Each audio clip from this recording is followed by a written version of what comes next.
2023 meeting of the Sandusky City Commission will have an invocation offered by myself, followed by the Pledge of Allegiance. Prior to this invocation, I would like to ask for a moment of silence for the victims of the two most recent mass shootings in our country, that in Nashville, Tennessee, and this morning in Kentucky. I'd ask for a moment of silence.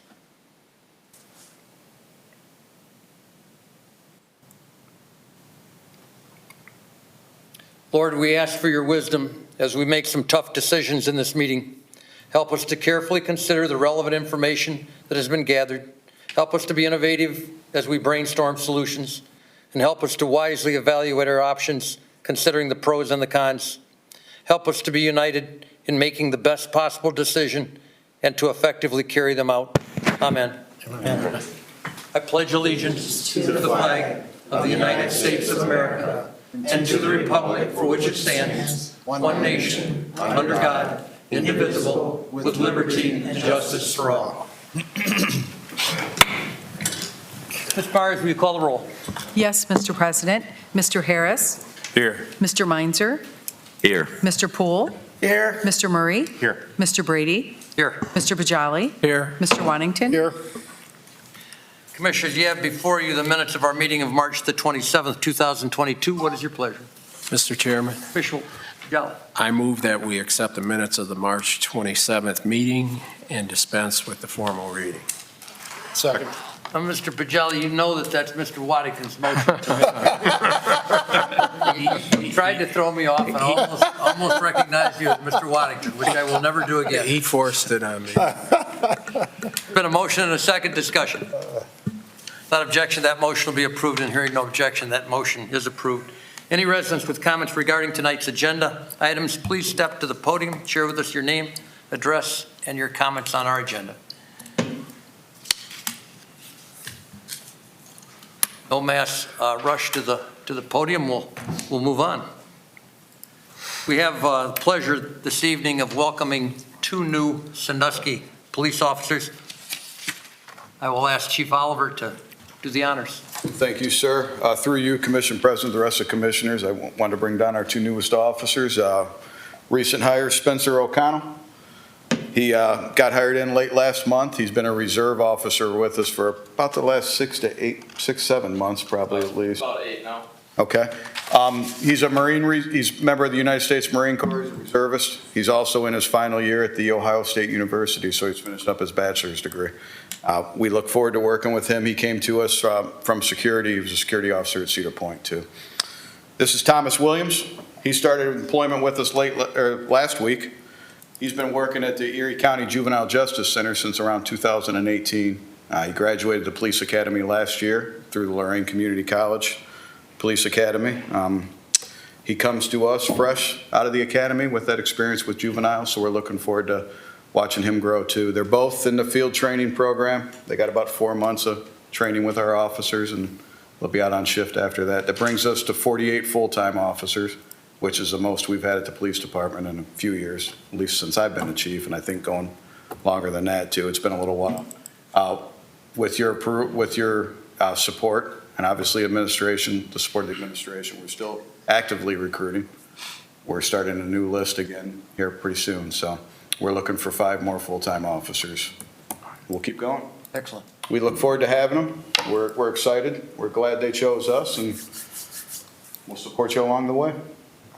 Awesome.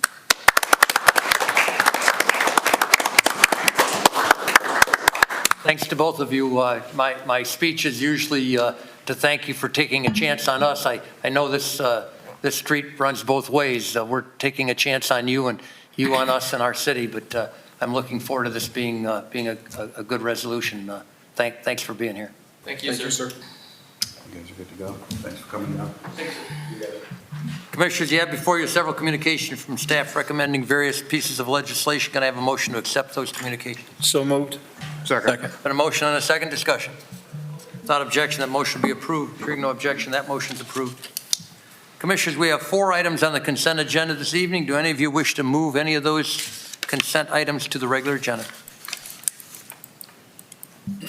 If not, Ms. Myers, will you present the consent agenda? Yes, Mr. President. Item A, municipal conduit lease to Everstream Solutions. Item B, adoption of updated facility maintenance plan for Sandusky Transit System. Item C, permission for grant application to Erie Metro Parks for recreation. Item D, acquisition of 4 parcels into land reutilization program. Commissioners, having heard these ordinances and resolutions, how do you wish to proceed? Mr. Chairman. Commissioner, Poole. was that Commissioner? It's Poole. Yes, Paul. That's what he said. Commissioner Poole? Yes. I move to accept the consent agenda and declare that all ordinances and/or resolutions as drafted and presented to the City Commission under the consent agenda shall take effect in accordance with the section reflected in the ordinances or resolutions, whether it be in accordance with Section 13 or Section 14 of the City Charter. Second. Been a motion and a second. Discussion. Ms. Myers, will you poll the commission on the motion, please? Yes, Mr. President. Mr. Harris? Yes. Mr. Meinzer? Yes. Mr. Poole? Yes. Mr. Murray? Yes. Mr. Brady? Yes. Mr. Pajali? Yes. Mr. Waddington? Yes. And now on the ordinances and resolutions. Mr. Harris? Yes. Mr. Meinzer? Yes. Mr. Poole? Yes. Mr. Murray? Yes. Mr. Brady? Yes. Mr. Pajali? Yes. Mr. Waddington? Yes. Those ordinances and resolutions are passed. We'll turn to our regular agenda. Ms. Myers, if you will present item number 1, please. Yes, Mr. President. It is requested an ordinance be passed authorizing and approving a grant in the amount of $15,000 through the Housing Development and Beautification Grant Program to Kaglen LLC in relation to the property located at 1012 Columbus Avenue and declaring that this ordinance shall take immediate effect in accordance with Section 14 of the City Charter. Commissioners, having heard this ordinance, what is your pleasure? Mr. Chairman, Commissioner Waddington. I move for the adoption of this ordinance under suspension of the rules in full accordance with Section 14 of the City Charter. Second. Been a motion and a second. Discussion. Ms. Myers, will you poll the commission on that motion, please? Yes, Mr. President. Mr. Harris? Yes. Mr. Meinzer? Yes. Mr. Poole? Yes. Mr. Murray? Yes. Mr. Brady? Yes. Mr. Pajali? Yes. Mr. Waddington? Yes. And now on the ordinance. Mr. Harris? Yes. Mr. Meinzer? Yes. Mr. Poole? Yes. Mr. Murray? Yes. Mr. Brady? Yes. Mr. Pajali? Yes. Mr. Waddington? Yes. That ordinance is passed. Ms. Myers, you present item number 2. Yes, Mr. President. It is requested an ordinance be passed amending the rules and regulations for the Oakland Cemetery and Memorial Park in the manner and way specifically set forth here and below, and declaring that this ordinance shall take immediate effect in accordance with Section 14 of the City Charter. Commissioners, having heard this ordinance, how do you wish to proceed? Mr. Chairman, Commissioner Harris. I move for the adoption of this ordinance under suspension of the rules in full accordance with Section 14 of the City Charter. Second. Been a motion and a second. Discussion. By way of clarification, I would like to share with my fellow commissioners that I had an opportunity to speak with the chairman of the cemetery board, Kevin Zier, this afternoon in an effort to somewhat clarify a provision of one of the changes that they had considered in the cemetery board rules and regulations. And Mr. Zier explained to me that his communication to our city manager, John Orzak, was somewhat misrepresented by himself, that the cemetery board is not interested in tracking people's overtime when overtime occurs. They are more than willing to allow that to be tracked by the superintendent and paid as overtime when it is justified. We're talking about funerals that last past 3 p.m.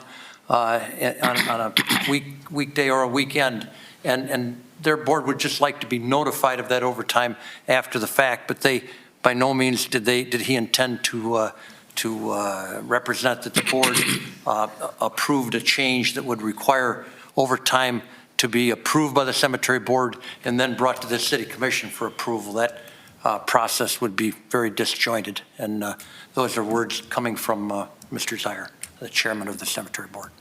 Mr. Chairman, Mr. Waddington. I'd like to also note, when I read through there, also the burials must take place within 50 years. I know when I was on the cemetery board, we had a little booklet, so that might need updated. And then the city manager may extend the deed by 25 years. I think all of us will be in a box somewhere by then. We don't have to worry about that 75 years out, so. Yes, I think the purpose of extending that was to allow families to end up together in cemetery plots.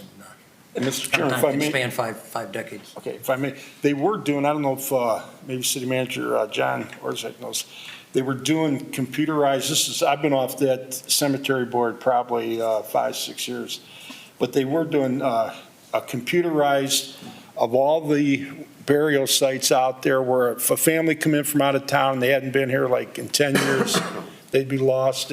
Did we keep that up? Is that still ongoing? Yeah, through the commission president to Commissioner Waddington, yes, they're keeping that GIS system up, and actually, we had the gal that's going to be helping us this summer through the foundation grant is going to be doing more in-depth GIS analysis out there as well. So definitely keeping that up, and the staff is doing a real good job of doing that now, so something that we've continued to put in that database. Thank you. Mr. Chairman, Commissioner Murray. a little off topic, but I'll make 2 points.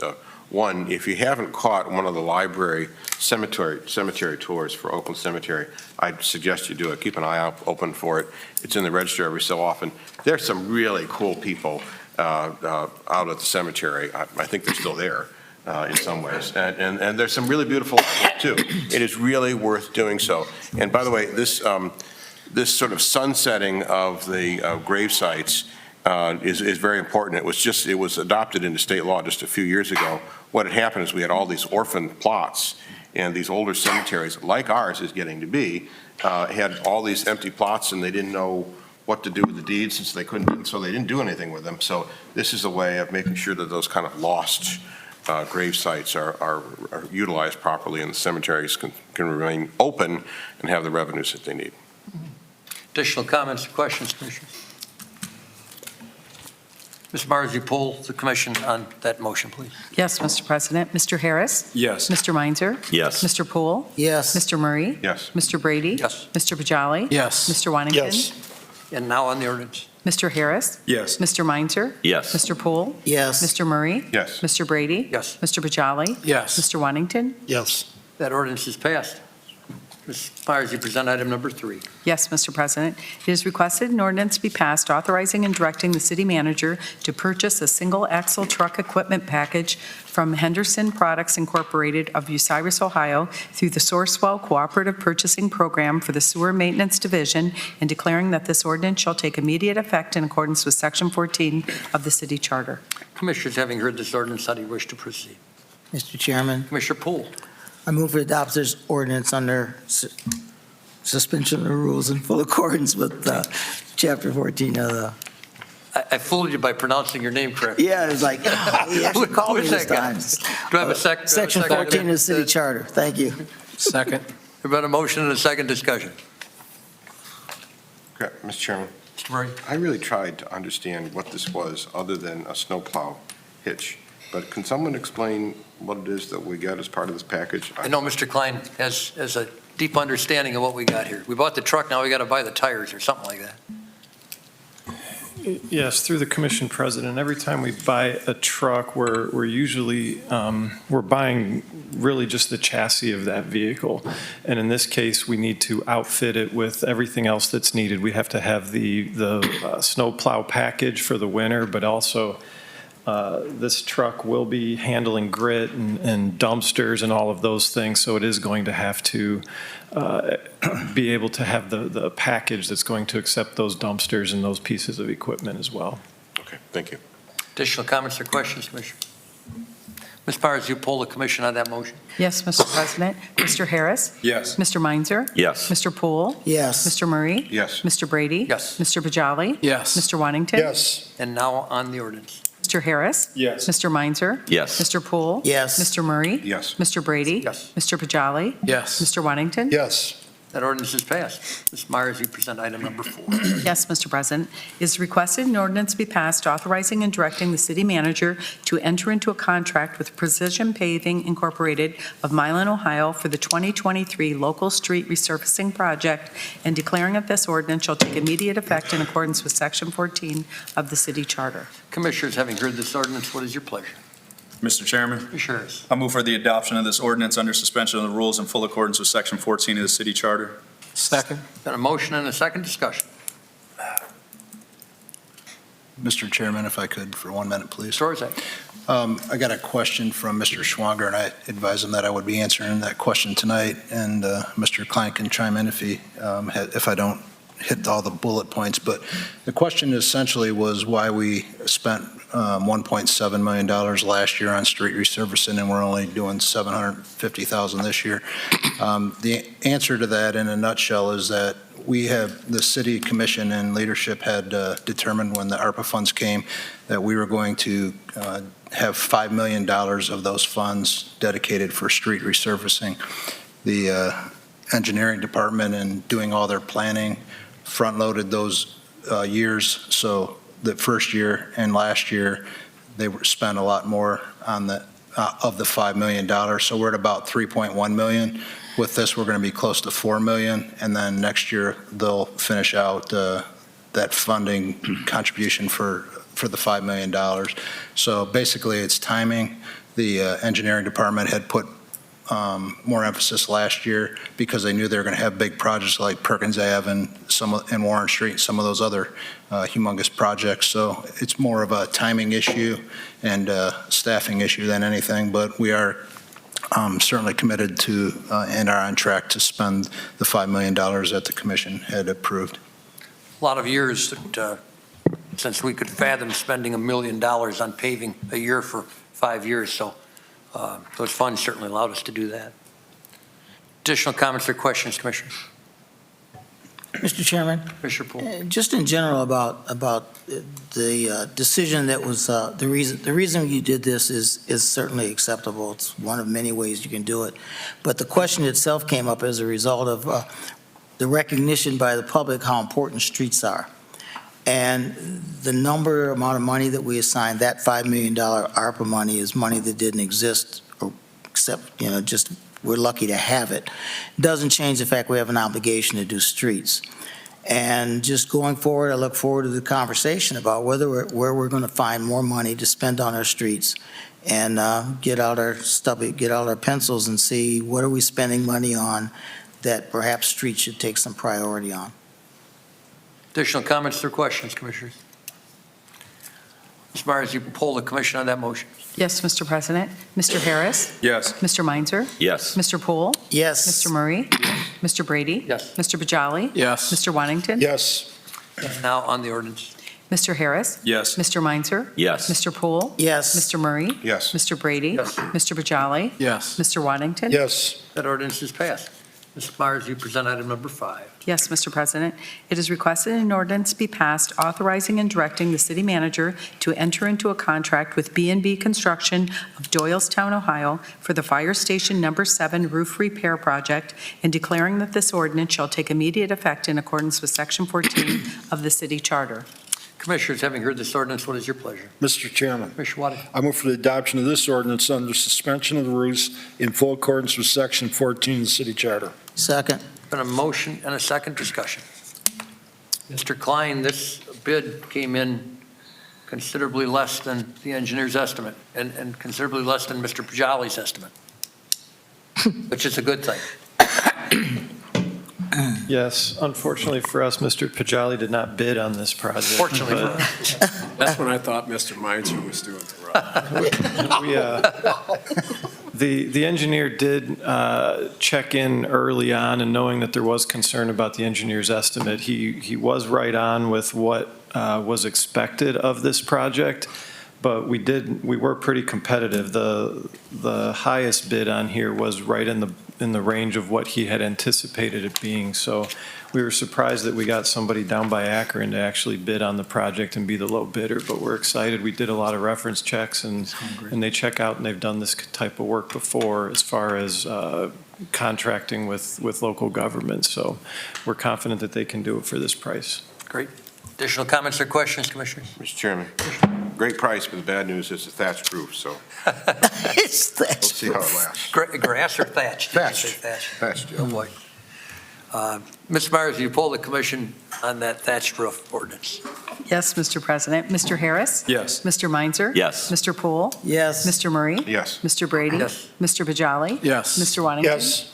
And now on the ordinance. Mr. Harris? Yes. Mr. Meinzer? Yes. Mr. Poole? Yes. Mr. Murray? Yes. Mr. Brady? Yes, Mr. Pajali? Yes. Mr. Waddington? Yes. that ordinance is passed. Ms. Myers, you present item number 6, please. Yes, Mr. President. It is requested a resolution be passed declaring the necessity for the city to proceed with the proposed 2023 sidewalk repair and replacement project, approving the specifications and engineer's estimate of cost thereof, and directing the city manager to advertise for and receive bids in relation thereto, and declaring that this resolution shall take immediate effect in accordance with Section 14 of the city charter. Commissioners, having heard this resolution, what is your pleasure?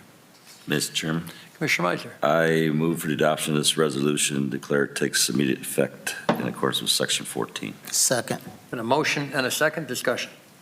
Mr. Chairman, Mr. Murray. I'm sorry to put Mr. Klein on the spot. I meant to send an email to ask about this, and I would totally understand if he doesn't have the numbers with him. But we've been, as I recall, we had a similar discussion about this last year or maybe the year before, about, how long we continue this 100% cost absorption. As you recount in the communication, or as your staff accounts in the communication, for many years, and in most cities, the sidewalks are 100% the responsibility of the property owners. We have been doing this to catch up. We've been doing this in part because in past administrations, we planted trees, we planted inappropriate trees in inappropriate locations, and we caused the sidewalks to heave. It really wasn't the fault of the property owners. I don't know where we are in the process of getting caught up with that. It feels to me as though we've made an awful lot of progress. I don't know what the request list looks like compared to what it was a few years ago before we started this program. At some point, we need to move to at least a 50-50 share with the property owners. I'm thinking that's close. I don't think this is the year. And if you don't have the numbers with you, totally fine. Happy to have the information and follow-up. But I do want to plant a seed that at some point in the near future, whether it's next year or the year after that, we need to move to at least a 50-50 program. I want to continue the program, but, fair is fair too, because this is the property owner's responsibility, and it's everybody else in the city that's paying for that responsibility. So any thoughts immediately, or just want to follow up on email? Through the commission president, we can get you more information, but I do know that our list right now is over $500,000 of properties. Some of those are city-owned properties, maybe parks. There are some within Central Park or Washington Park or areas like that that are 100% the city's responsibility. But the majority of those would be considered residential properties. And what I can say is every time we do this program and people see this and watch commission and see the work being done, we then get inundated with phone calls, and that list then grows immediately. So we would certainly support any additional efforts, bringing in additional funds, doing it the way you suggest, to get that list dwindled down as quickly as possible. I know some people have been waiting for several years since we did delay doing it in the 2020, 2021 timeframe. So there are quite a few people that are waiting. And this year we tried to take advantage of the funding by doing the ones that are heaved 2 inches or more, and that's quite a bit. Those are serious trip hazards. So now we're trying to take care of the worst ones as well as the ones that have been on the list, and it's always a balancing act on an annual basis of picking and choosing which one on that extensive list that we can do. Follow-up, please. Yes, sir. One other question, please, Mr. Klein, and that is, if someone calls, do they automatically get on the list, or does someone from staff at some point inspect it before they're placed on the list? Yes, sir. Through the commission president, one of our 2 inspectors will go out and take a look and confirm that it actually needs done. In some situations, there are entire blocks that need to be done because it doesn't make sense to piece it all together. So we do have somebody to go out, inspect it, take measurements, and then add it all up, and in a lot of cases, taking photos as well. Thank you for the diligence of your department. Mr. Chairman, Commissioner Waddington. I believe you was with me. We did it well over 400,000 Waverly Road. 6-7 years ago. Going around, it was complaint driven, and I agree with you. They were calling my house. I'm sure you got calls, come look at my sidewalk, and it was like over, but it was probably pretty close to $500,000 that we spent. Could not push a baby buggy down the street without throwing the kid A out. lot of them were bad, out yeah. of the buggy. Yeah. The trees uprooted so much of that. Mr. Klein, it appears that we're not doing as much footage of sidewalks as we have in the past. Is that a product, is that a result of us jumping from location to location? Or what's that product of? No, in the past, we've jumped from street to street, location to location, similar to what we're doing now. It's just simply that the price of concrete has gone up, and it's really comes down to the cement. It's starting to stabilize, and so is asphalt. They're both starting to stabilize, but in this case, we have a high engineer's estimate because we want to make sure that we can award this project. One thing that I would like to point out on the attached sidewalk repair list, there are a handful that are in bold. Those ones that are in bold are areas that our forestry division is getting out there quickly to remove the trees because they are causing the problem and the trees have been deemed to need to be removed. We will, as always, work with the property owner in hopes that they willingly want to get a tree put back in, but ultimately we understand that decision is up to the city as to whether we want a tree there or not in the tree lawn, but we will work with those property owners and then move forward with getting those trees removed. Thank you. Additional comments or questions, Commissioner? Mr. Chairman, Commissioner Poole? just like to add this information. It's like, when we started this program, I recall I asked, and Mr. Klein indicated, because I asked how long it estimate to do this, and at that time, you said it'd probably be a 10-year process at the rate that we were going. So we're like 4 years into this. And in terms of when it's over, it's when, and I just if you wonder how close we are, just take a walk down Erie Street around 2nd and 3rd Street in that area, in that neighborhood, where we actually, as a commission, took a walk, and it tells you that we've got a lot to do. And the trees that have, in spite about the money that it cost, the city over many years planted trees in locations that have now caused damage, and this will be over when we have taken care of all of it. And how many linear feet of sidewalk we do a year is the only thing that controls how long it'll take us to do it. It's not about whether or not we have any money. It's a question of how long it should take is when the work is done. So, thank you. Ms. Byers, will you poll the commission on that motion? Mr. Chairman, Oh, this is going to go back before Mr. Klein was even born, but we used to have a sidewalk inspector that would go around and mark the sidewalk. That he's a full-time employee, and I believe it went on the tax base. The city probably had to sell bonds to cover the work to be done, and they paid it over time as a resident, and it might have involved curbs and gutters. Do you guys remember that?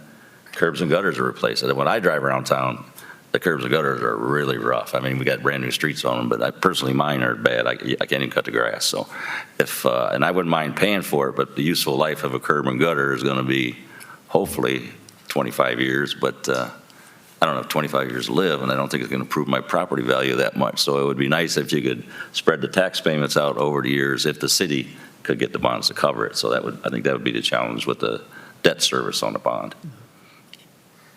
additional comments or questions? Mr. Chairman, I do recall what Mr. Meinzer is saying. At one time, there was a inspector, and they would go around, and every year they'd go around and inspect the sidewalks, and then when they replaced, they'd assess back to the property owner.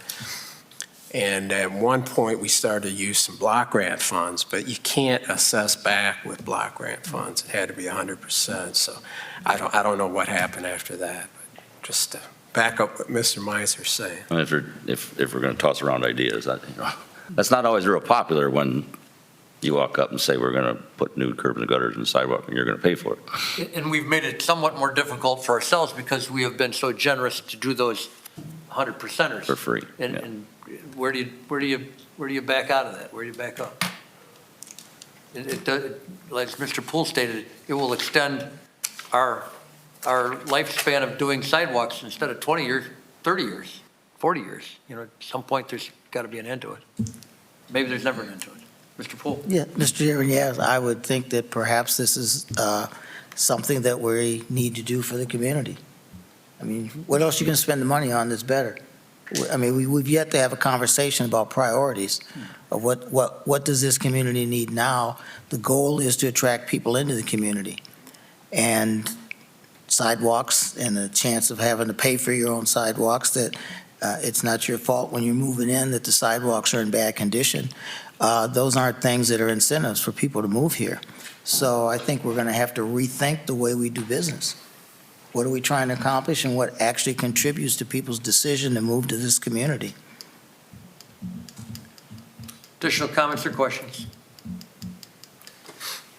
Ms. Myers, you poll the commission on the motion, please. Yes, Mr. President. Mr. Harris? Yes. Mr. Meinzer? Yes. Mr. Poole? Yes. Mr. Murray? Yes. Mr. Brady? Yes. Mr. Bajali? Yes. Mr. Wantington? Yes. And now on the resolution. Mr. Harris? Yes. Mr. Meinzer? Yes. Mr. Poole? Yes. Mr. Murray? Yes. Mr. Brady? Yes. Mr. Bajali? Yes. Mr. Wantington? Yes. That resolution is passed.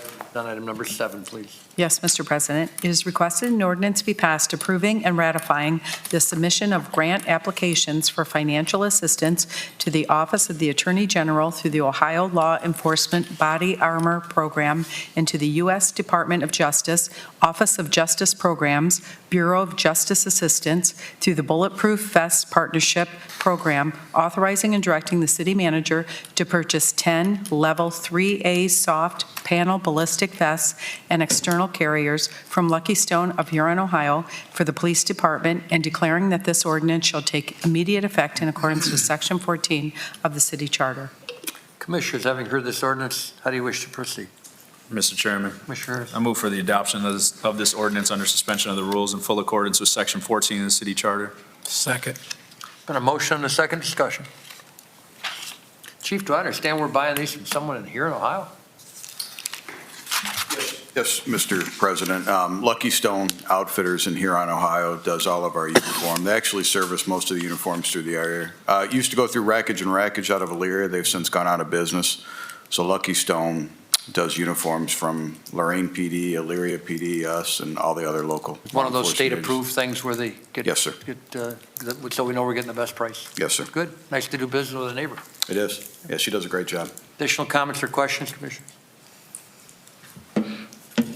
Ms. Myers, you poll the commission on that motion, please. Yes, Mr. President. Mr. Harris? Yes. Mr. Meinzer? Yes. Mr. Poole? Yes. Mr. Murray? Yes. Mr. Brady? Yes. Mr. Bajali? Yes. Mr. Wantington? Yes. And now on the ordinance. Mr. Harris? Yes. Mr. Meinzer? Yes. Mr. Poole? Yes. Mr. Murray? Yes. Mr. Brady? Yes, Mr. Bajali? Yes. Mr. Wantington? Yes. that ordinance is passed. Ms. Myers, you present our last item, item number 8.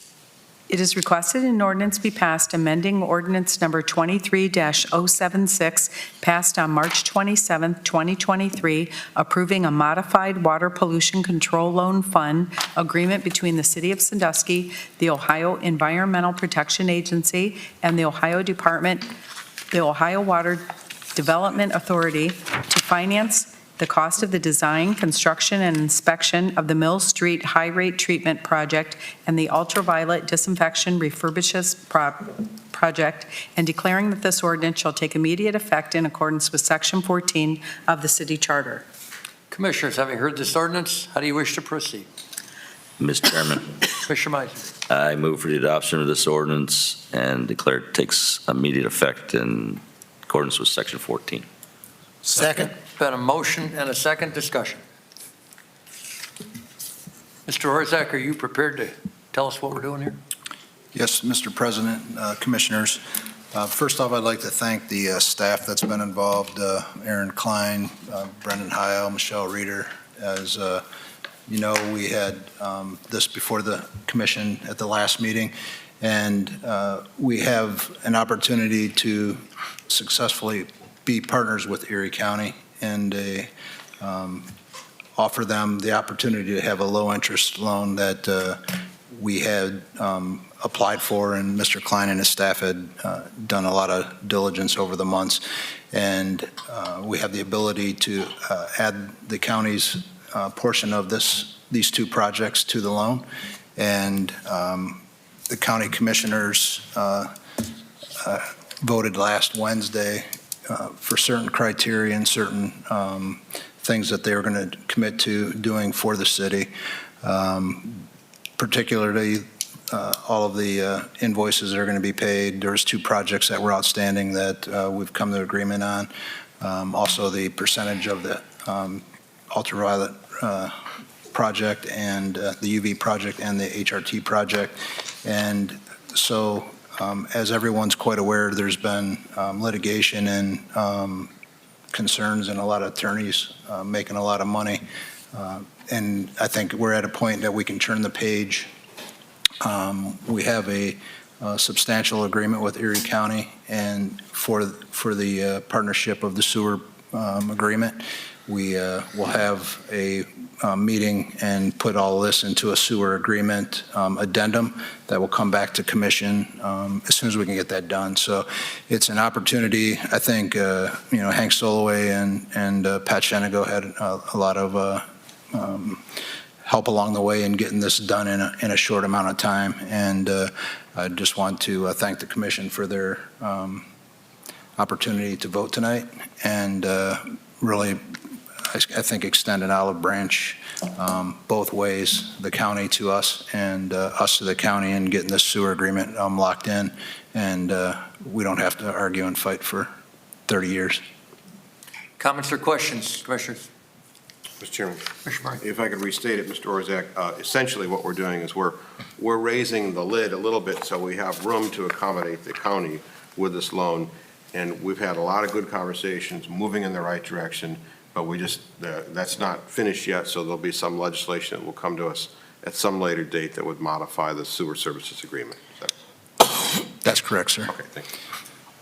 And also Questions, Commissioner? I guess also what I would add that, we do have a safeguard. We're not taking the loan out in tomorrow. It's going to be, through time. So if for some reason we couldn't come to a amicable solution and this thing fell apart, which I don't anticipate, the citizens would not be funding the entire project. We'd be funding our portion. So I think it's a win-win for everyone. Thank you, Mr. Orzak. Additional comments or questions, Commissioner? Mr. Chairman, Commissioner Bajali. I would just like to say anytime we can work with the county, I think it's a good thing. And this is just another example where we're working with them, and maybe it's a start of better things ahead. I'd like to thank both staffs for their hard work and diligent work, and both sets of commissioners for their open mind in pursuing this. And Mr. Brady, for your hard work and not giving up on it. So Team effort. Team effort. I guess I'd just like to thank everybody. The kudos go to staff. Staff pulled this together, and staff made this possible. Without staff digging in and taking a hard and fast look at this, we would not be here tonight. But we are here tonight, and I'm optimistic that we have so many few small hurdles to overcome to get this across the finish line that I'm confident we're going to get there. We'll leave this up to the law department to finish the race for us. Yes. We'll get it done. Exactly what I'm looking for. Yes. Okay. Additional comments, Commissioners? Ms. Myers, will you poll the commission on that motion, please? Yes, Mr. President. Mr. Harris? Yes. Mr. Meinzer? Yes. Mr. Poole? Yes. Mr. Murray? Yes. Mr. Brady? Yes. Mr. Bajali? Yes. Mr. Waddington? Yes. And now on the ordinance. Mr. Harris? Yes. Mr. Meinzer? Yes. Mr. Poole? Yes. Mr. Murray? Yes. Mr. Brady? Yes. Mr. Bajali? Yes. Mr. Waddington? Yes. That ordinance is passed. That concludes our agenda. We will move to our city manager's report. Thank you, Commission President, Commissioners, and staff and the audience at home. The spring citywide cleanup drop-off day has been scheduled for Saturday, April 22nd from 8 a.m. until 11 a.m. at the Shelby Street Boat Launch. For more information, visit www.cityofsandusky.com/cleanup. The spring yard waste drop-off will be Saturday, April 29th from 8 a.m. to 4 p.m. and Sunday, April 30th from 10 a.m. to 4 p.m. Residents are invited to drop off residential yard waste at Barnes Composting located at 1630 Camp Road in Huron, Ohio. From Finance, the deadline to file 2022 municipal income tax returns is April 18th, 2023. All individuals and businesses can utilize the Regional Income Tax Agency's website at www.ritaohio.com to file their taxes. For Public Works, a reminder that annual spring cleanup of Oakland Cemetery and Memorial Park starts on April 17th.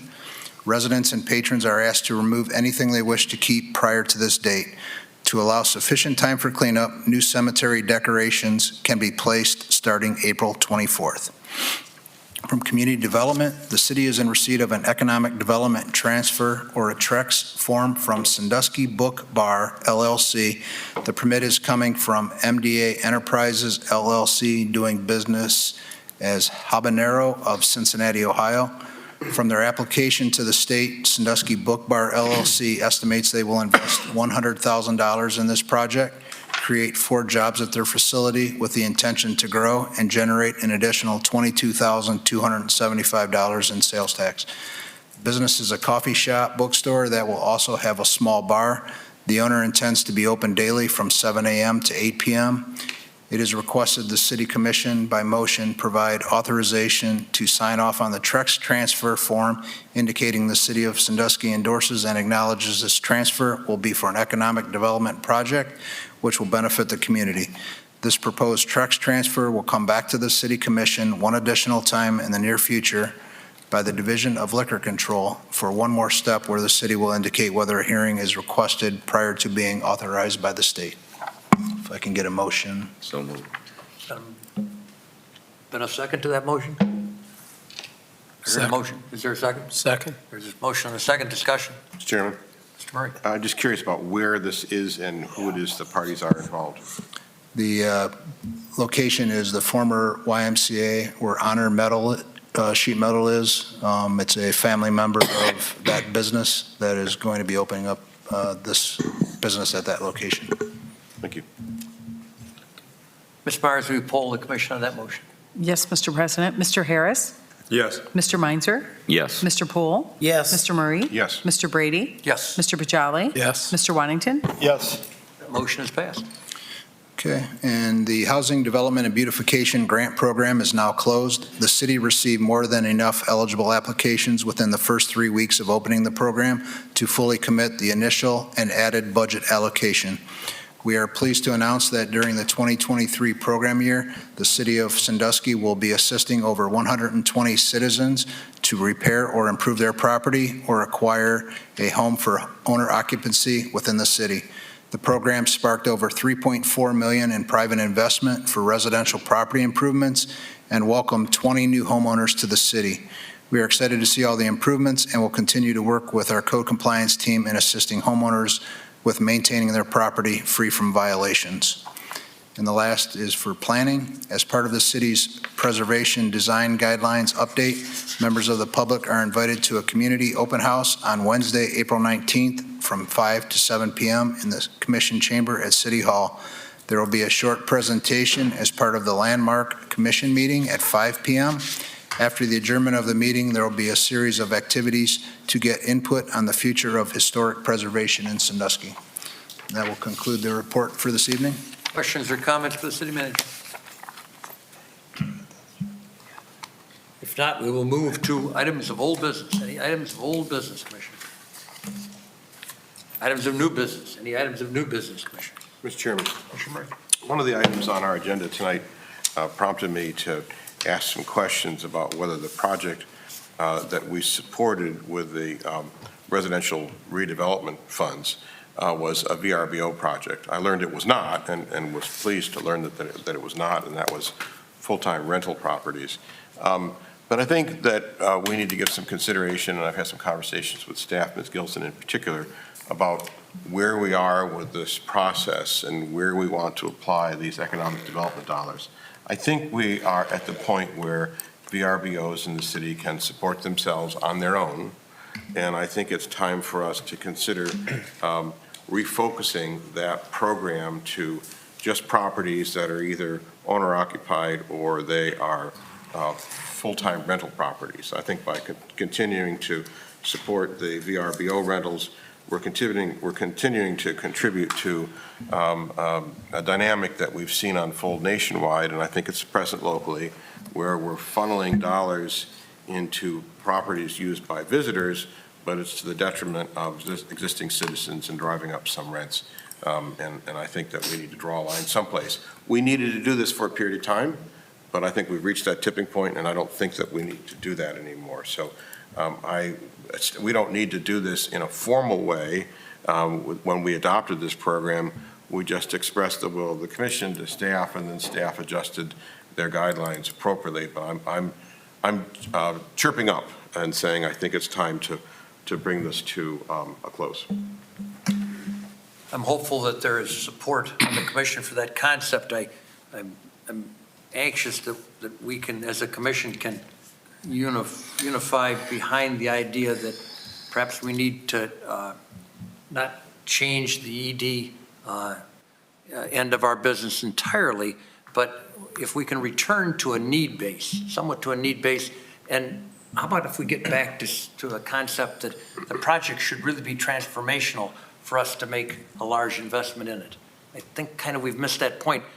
Oftentimes I get the feeling that people show up at the city for our ED money like they're stepping up to the window for their, for a cash payment. And I hope I hope we can send a message to our economic development people that we want to tinker with that enough and change that dynamic to the point where, as Mr. Murray put it, let's base it on a need instead of want. Mr. Miser, you look like you have Mr. a Chairman, I was just going to add a little bit to Mr. Murray's comment. I would say that if I'm all for eliminating the Airbnb and the transformation of them with government money, but however, I would also say that I'd prefer to provide homeowners with the money, especially maybe elderly or people that I think if anybody's got enough to buy rental property and have a business, that they can make their own improvements as well to their Airbnb. So I would stick to owner occupied structures. My 2 cents. Mr. Chairman, Cool. I totally support this, and I think this is in keeping with our directive, or essentially indication at the last meeting, that we're going to have a moratorium on overlay districts. So this is it's long overdue, and I'm happy to see this. Mr. Chairman, Mr. Murray. the only point that I'll add in response to one of Mr. Meisner's points, well made, is that one of the things that we've discovered, really it's Firelands Ford, I think, has discovered this, one of the problems that we're having with recruiting and retaining employees in the area is that we don't have enough rental properties available. We have something like a 4 or 5% vacancy, and I can't remember what the number is that's considered to be healthy, so that we've got appropriate ability for people to find places to live. So I generally support the idea that we want to make as many people as possible homeowners, but a third of the country, 36%, I looked it up last night because I was curious, 36% of the country are renters. And for a variety of reasons, they either have to be renters or they want to be renters, or that fits where they are in their job cycle, if you will. So I think it's important for us to provide some level of support for renters, because I think we've got a hole we need to dig ourselves out of here. But I just want to mention that as maybe another consideration to keep in mind. Mr. Chairman. Mr. Murray. I didn't know this debate was going to come up, but I mean, I don't disagree with you. I think that rental properties, I mean, this could go on, but the rental properties have long been a problem in the city of Sandusky because they're not kept up to the standards that they should be. I've been a firefighter for 33 years. I've had horrible living conditions in some of these rental properties in the city. My suggestion would be, if we get into this discussion, we would, anything that wants to switch to a vacation rental should go, it's like a change of use of the facility. It should be brought up to all electrical standards, plumbing standards, health and safety stuff. Beautification even should be included. If you want to make a vacation, just because we're transferring one rental unit into vacation rental doesn't mean that it's going to beautify and make the neighborhood safer and all this. It could be the same person owns it and the conditions don't necessarily change. We pay $500 You go through and you do a few inspections, fire extinguisher, smoke detector, whatever. It really does, I mean, there's nothing in the transient rental agreement that we just rewrote and read that guarantees that this property is brought up to a higher level, or guarantees that the owner puts a lot of money into improving the property and making it safer. And if we're going to do that with Airbnbs, regular long-term rentals, they should be inspected inside and out. I know they say they inspect inside every 3 years. I own rental property, it was never inspected inside. I've been in rental property that I couldn't believe little kids were crawling around this place. They could never have been inspected inside. And so I think that really should step up. I don't know what the standards are, but I'd really like to see the format and what the criteria is, how places get inspected, why it costs an Airbnb $500, it costs a long-term residential $100 for rental. There's been far more incidents in long-term rentals with kids and domestic violence and police calls and fire calls than there are in Airbnbs. So they should get the same attention. Mr. Chairman, Mr. Murray? may I provide just a little bit of history? Some of the commissioners were here at the time. I know Mr. Poole was here at the time. I think Mr. Waddington was here, Mr. Brady was here, when we adopted the rental registration inspection program. We didn't have one. We had nothing. And we had quite a lively debate with the landlord community. Oh, I'm sure. I'm stating that nicely, about the initial proposal, which was to inspect inside and out. Politics is the art of the doable. And so we decided at the time that what we needed to do was the doable, which is to inspect the exterior. Now, my understanding, and please correct me if I'm wrong, if there's anyone here who knows otherwise, or by email later on, but my understanding is that we can see that there are interior violations from the exterior. And let's say there's water, we can see that's penetrating the roof or sides of the windows. Then we have cause to go in and inspect the interior. I think we need to have a administrative warrant first before we do that. But I had always hoped that we would get to this night where we are discussing the question of whether or not we shouldn't be inspecting the interior as well. I think we should. Mr. Chairman, Mr. Murray, is that a motion, your initial stuff you brought up tonight? I was kind of confused. I think we're just having a discussion. Could I have staff I'm come back? not sure it was a motion, was it just a? I was just trying to give staff, Mr. Chairman, if I may. Sure. I was just trying to give some staff some guidance and have a discussion at the table about whether we wanted to continue to invest economic development dollars in VRBOs. No, we don't. They heard me. I think staff hears you. Yeah. Yeah, we're pretty clear on Additional that. comment? I think that discussion made it pretty clear. Yeah, Mr. Chairman, Commissioner Poole? you know, and to take off on what Commissioner Meinzer said, in a nutshell, what he's said is the problems that we have with rentals, whether they're short-term or long-term, are under our control to deal with. It's simple as that. It's up to us at this table to come up with a solution for long-term or short-term rentals in terms of how they take care of their property and the quality of housing, what they do with the housing stock. It got deteriorated because we were supposed to inspect it, and not we personally, but over time, commissions were supposed to come up with something, and it's now, I guess now's a good time for us to take a good hard look at it. And, you know, and let me read this to you. I've written down, position on short-term rentals. And this is just a position, one of many people can have.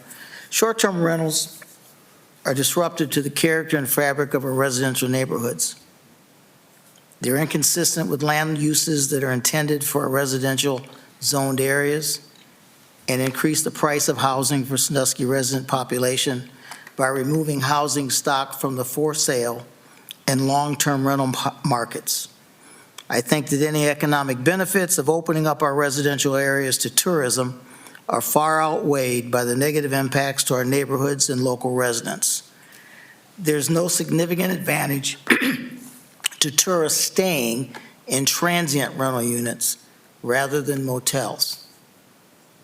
So I'm open to some short-term rentals, and that's just a one way to look at this, that we don't gain enough to justify turning complete blocks in some areas of our community into short-term rental. I'm open to what we originally, I thought, discussed, is that we were going to do Airbnb short-term rentals in houses that were dilapidated, that we thought fixing this building up was going to have positive impact on the neighborhood that otherwise wouldn't have come. I think what we've been doing is somebody sees an opportunity to make some money, inexpensive house, puts whatever it is they do into it to make a large amount of money without us, this end, planning commission, and also giving any deep discussion about how this either improves the neighborhood by allowing this to happen, or just how it impacts the neighborhood at all. And so that's just something to add to the conversation for you folks to think about. Thank you. Additional comments, Commissioner? Mr. Chairman, Mr. Pajala? I would just, in my revisionist history on rental housing and inspections and all those back in, I think, 1989 was when that first program came in. And it was fashioned so that to get the buy-in from the rental property owners, they had an organization. We developed a housing court that they could come in and handle their own evictions. So that's why they bought into the program. At that time, we were inspecting properties inside, but I don't know what happened somewhere along the way.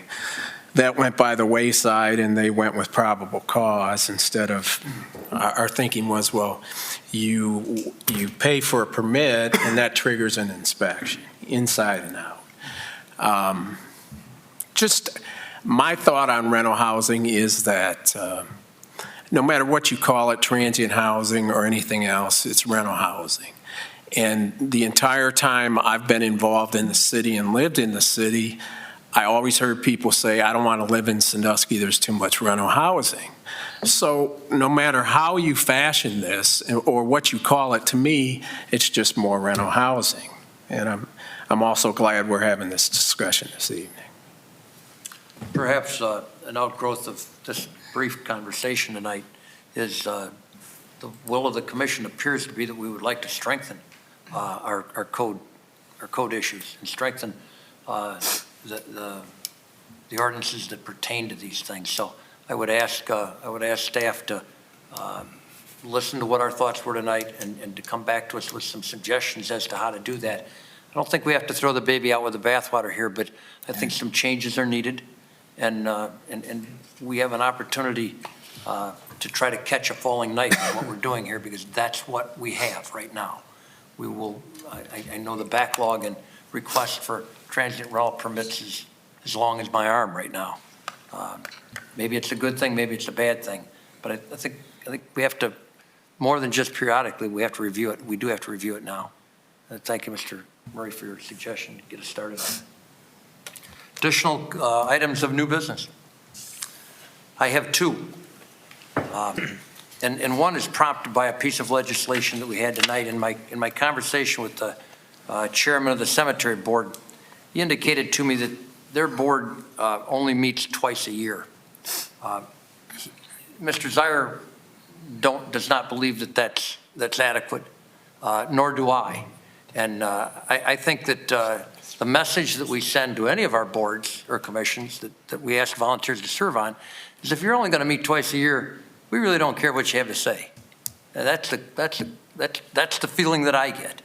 And I would ask this commission's consideration for asking their board's consideration to double that, to meet at least quarterly. We've got I watched their last meeting, and we have some excellent people on that board. They have ideas and thoughts and time to commit to the cemetery board. I think it's an important board, and I would ask for a motion that we ask their board to meet at least quarterly and double their time meeting for the city. So moved. Second. Got a motion and a second discussion. For clarity, is this with respect to all boards? I'm speaking just the cemetery board. Oh, I got it. Thank you. Mr. Chairman, Mr. Poole. they can meet every week if they have something to talk about. So what you have made a motion on, I can say yes for, but If I'll consider that a if victory. Chairman Zier, if Chairman Zier thinks they haven't met enough, I would think that they'd tell us how often they want to meet. I have one Based on what they know. yes vote. That's it, yeah, so, but I think we stepped on our own feet here, Yes. folks. I mean, I- if they want to meet once a month because they have business, we shouldn't get in the way and tell them it's quarterly. But okay, since you, Been a motion and a second. We've had some discussion. Is there any additional discussion? Ms. Byers, you poll the commission on that motion, and we already have Mr. Poole in the boat. Yes, Mr. President. Mr. Harris? Yes. Mr. Meinzer? Yes. Mr. Poole? yes. Mr. Murray? Yes. Mr. Brady? Yes, Mr. Bajali? Yes. Mr. Waddington? Yes. that motion is passed. I would ask for a motion to fill a vacancy on our Landmark Commission with a young man by the name of Elliot Dyer. So moved. Second. We have a motion and a second discussion. Yeah, Mr. Chairman, Mr. Poole. if you would in the future, I need to see who these people are, something about them to determine that they know that they should be appointed to this. I've I'll prepared, vote yes on this because because it does, I've prepared Ms. Blair this is a name, it could be anybody. to speak to this gentleman's resume and qualifications. Ms. Blair, can you share with us who this young gentleman is? Thank you, Commissioner President Brady, to Commissioner Poole and the commissioners. Elliot Dyer is a staff member at the Erie County Health Department. He's lived in Sandusky since 2016. He's a young professional, passionate for the historic character of the city and the strength and vibrancy overall of the city. He was highly recommended by Commissioner Whaley, Landmarks Commissioner Whaley, and Chairman Griffiths, as a hardworking and quick-learning young man. He is a young professional. He's not coming in with a depth of experience in landmark preservation and history of city, but we are blessed to have some great expertise on that commission already with Sandusky history, architecture and design, and construction and development. So we're broadly representing the expertise we need on that commission, and this is a great opportunity for us to fold in a young professional who's passionate to get involved in the city on this board. Thank you, Ms. Blair. Additional comments or questions, Commissioner? Ms. Byers, you poll the commission on that motion. Yes, Mr. President. Mr. Harris? Yes. Mr. Meinzer? Yes. Mr. Poole? Yes. Mr. Murray? Yes. Mr. Brady? Yes, Mr. Bajali? Yes. Mr. Waddington? Yes. that motion is passed, and Mr. Dyer is appointed to the Landmark Commission. Any additional items of new business, Commissioners? Mr. Not- Chair, yeah, just one Mr. thing. Poole. Chair, I just wanted to acknowledge, this morning I had the pleasure of listening to a presentation from Mr. Stacy of our transit it's not director, administrator. I had it a little bit ago. At any rate, he presented to the Senior Men's Club this morning, did an excellent job, and I just wanted to say if there are any other groups in the community that want to learn about transit, you should contact him to come speak to you. See, I just added you some work like that. Should get for doing a good job, but he did an excellent job. And I know for a fact that Mr. Stacy hates those opportunities to do that. So thanks for sucking it up. But no, the information was incredible, and the folks that left knowing things that they had no concept of about the importance of our transit system and what it does for the community. And thank you, Mr. Stacy. Thank you from all of us. Additional items of new business.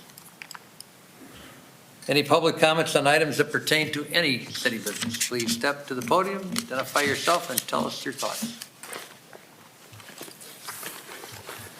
If not, I will entertain a motion to adjourn. We are adjourned.